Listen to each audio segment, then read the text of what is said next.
தெரியாம சிரிக்கிற அந்த குழந்தைக்கு முன்னால ஒரு பாம்பு வந்து படம் எடுக்குதுன்னு வைங்களேன், என்ன நடக்கும்? யார் முன்னாடி அப்படி ஒரு பாம்பு வந்து நின்னாலும் அலர் அடிச்சுட்டு ஓடுவாங்க. பாம்பை கண்டா படைய நடுக்கும்னு ஒரு பழமொழியே இருக்கு. ஆனா அந்த குழந்தை என்ன செய்யும் தெரியுமா? தன்னோட அம்மாவை பார்த்து சிரிச்ச அதே சிரிப்போட கொஞ்சம் கூட அலட்டிக்காம அந்த பாம்பையும் சிரிச்சுக்கிட்டே தன்னோட கையில பிடிச்சி விளையாட ஆரம்பிக்கும்.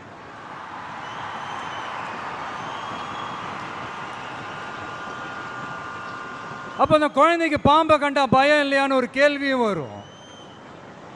பாச உணர்வே என்னன்னு சொல்ல தெரியாது அந்த குழந்தைக்கு பயம்னா மட்டும் எப்படிங்க சொல்ல தெரியும்?